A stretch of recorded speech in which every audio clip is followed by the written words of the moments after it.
السلام علیکم ورحمۃ اللہ تعالی وبرکاتہ۔ آج ہم جس موضوع پر گفتگو کرنا چاہ رہے ہیں اس کو زکوٰۃ کہتے ہیں۔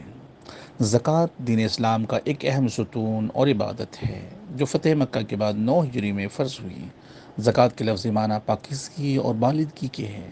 حلال مال زکوٰۃ کے ذریعے سے صرف پاک و صاف ہی نہیں ہو جاتا بلکہ روحانی اور معاشی فیوز و برکات کے لحاظ سے خوب پھلتا پھولتا بڑھتا اور زیادہ ہوتا ہے۔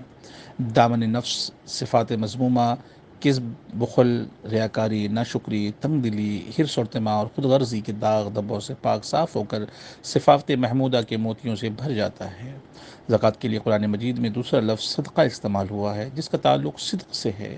زکوٰۃ کے صدقہ اس لیے کہا جاتا ہے کہ اس کے ذریعے انسان اپنے مالک حقیقی کے سامنے دولت کے معاملے میں اپنی حیثیت، نیابت، عبودیت اور اظہار بندگی کی صداقت، سچائی کا ثبوت پیش کرتا ہے۔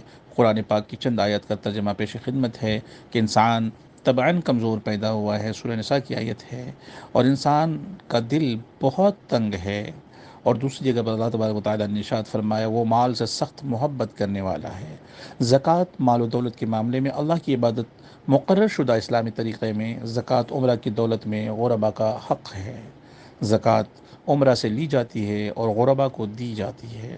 زکوٰۃ کی تعریف میں ہم یوں کہہ سکتے ہیں کہ ایک مخصوص مال اور ملکیت کے نصاب کا وہ مخصوص اور واجب الادا قانونی حصہ جو خوش دلی کے ساتھ اس کے کسی شرعی حقدار کو مستقل طور پر اس کی ذاتی ملکیت میں پورے حقوق و تصرف کے ساتھ منتقل کر دیا جائے۔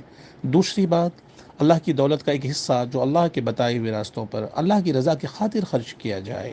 اور مذاہب عالم میں یہ امتیازی شان اور منفرد مقام دین اسلام کو حاصل ہے کہ اس نے غریبوں کی بنیادی ضروریات زندگی کی کفالت کو انسان کے ضمیر یا آواز اخلاق کے رحم و کرم پر نہیں چھوڑا بلکہ معاشرتی انصاف کو زکوٰۃ کی صورت میں قانون الہی کی ایک لازمی شق قرار دیا۔ اور مرد صدیق کی پہچان بھی قرآن حکیم میں 8 مقامات پر زکوٰۃ اور نماز کا ذکر ایک ساتھ آیا ہے۔ وہ شخص جو اپنے مال میں مستحق کا حق تسلیم نہیں کرتا وہ ہرگز نیکی کو نہیں پہنچ سکتا۔ اس کا دعوی ایمان بے بنیاد، کھوکھلا اور رسمی، ظاہری اور فریب نفس ہے۔ زکوٰۃ اللہ کے ذمہ قرض حسنہ ہے۔ روز قیامت اللہ تعالیٰ اتنا ہی مال بندے کو نہیں لوٹائے گا بلکہ اپنے فضل سے زیادہ ہی لوٹائے گا انشاءاللہ تبارک و تعالیٰ۔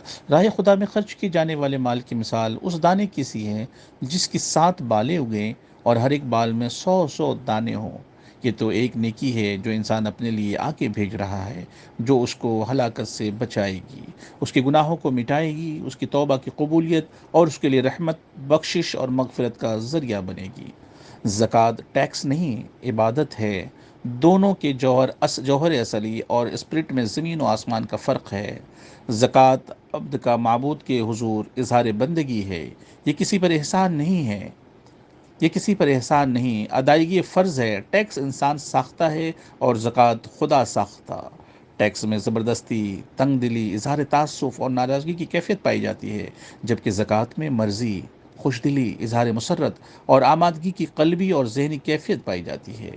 ٹیکس کی شرح اور مصارف آئے دن بدلتے رہتے ہیں لیکن زکوٰۃ کے نصاب کو نبی اکرم صلی اللہ علیہ وسلم کے توسل سے شرح اور مصارف کو ثبات دوام حاصل ہے۔ ٹیکس کے فوائد دنیاوی زندگی تک محدود ہیں جبکہ زکوٰۃ کے فوائد وسعت کے لحاظ سے دنیاوی زندگی سے لے کر اخروی زندگی تک پھیلے ہوئے ہیں۔ ٹیکس امیروں سے غریب دونوں کے کام آتے ہیں، زکوٰۃ صرف غریبوں کے کام آتی ہے۔ اسلام کے نظام معیشت میں زکوٰۃ کی حیثیت ریڑھ کی ہڈی کے مانند ہے۔ زکوٰۃ کی روحانی نظر معاشی اثر رکھتی ہے۔ یہ غریبوں کی حاجت روائی اور روزی رسائی کا شرعی فریضہ ہے۔ یہ دولت کے منجمد چٹان کو ٹکڑے ٹکڑے کر کے فضا میں بکھیر دیتی ہے۔ جوں جوں دولت پھیلتی ہے تو غربت، مصائب و آلام کا دائرہ سکڑتا جاتا ہے اور معاشی خوشگواری رونما ہوتی ہے، جس کا اثر سب سے پہلے معاشرے کے نچلے طبقے کو پہنچتا ہے اور بتدریج نیچے سے اوپر کی جانب تمام طبقات خوشگوار معاشی اثرات سے مستفیض ہو جاتے ہیں اور وہ منحوس گھڑی آنے نہیں پاتی کہ آدمی کو کھانے لگے۔ یہ مردہ جست معاش میں دم عیسیٰ کی طرح روح پھونک دیتی ہے۔ غریبی، فقیری، مسکینی، معذوری اور مجبوری کے بعد سموم جن چہروں کو جھلسا دیتی ہے، زکوٰۃ کی باد بہار ان چہروں کو رنگ و روپ نکھر آتا ہے، ان پر شگفتگی، تازگی اور مسکراہٹ کی کلیاں کھلنے لگتی ہیں۔ قوت خرید میں خاطر خواہ اضافہ ہو جاتا ہے، نتیجتاً اشیاء صرف کی طلب میں اضافہ سے پیداوار کی رسد بڑھنے لگتی ہے، چیزیں سستی ہو جاتی ہیں اور بازاروں میں آنے لگتی ہیں، بازاروں میں خاک اڑتی نظر نہیں آتی، دولت فضا کے خوش خوف سے سرمایہ کاری کا روپ دھار لیتی ہے، مختلف مداد سے زکوٰۃ رس رس کر قطروں کی صورت میں ٹپک ٹپک کر دولت کا دریا بن جاتی ہے۔ فکر فردہ آج کے انسانوں کا اولین اور بنیادی معاشی مسئلہ ہے۔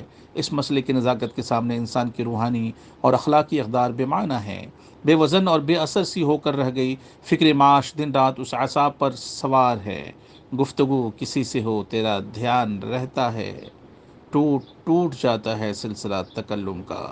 ہر جگہ پیٹ کا رونا اور معاشی پریشانی کا دکھڑا موضوع بحث بنا رہتا ہے۔ آج اور کل کی غیر یقینی معاشی حالت انجان خوف اور نامعلوم اندیشوں کے بھیانک نتائج سے خود کو اور اپنے لواحقین کو بچانے کے لیے خود غرضی پر اتر آیا ہے، مختلف مصنوعی معاشی تدابیر اختیار کر رہا ہے، لیکن جو دوا کر رہا ہے تو مرض بڑھتا ہی چلا جاتا ہے، نہ جسم کو آرام ہے نہ روح کو سکون، گویا تمام بدن میں سرطان ہے۔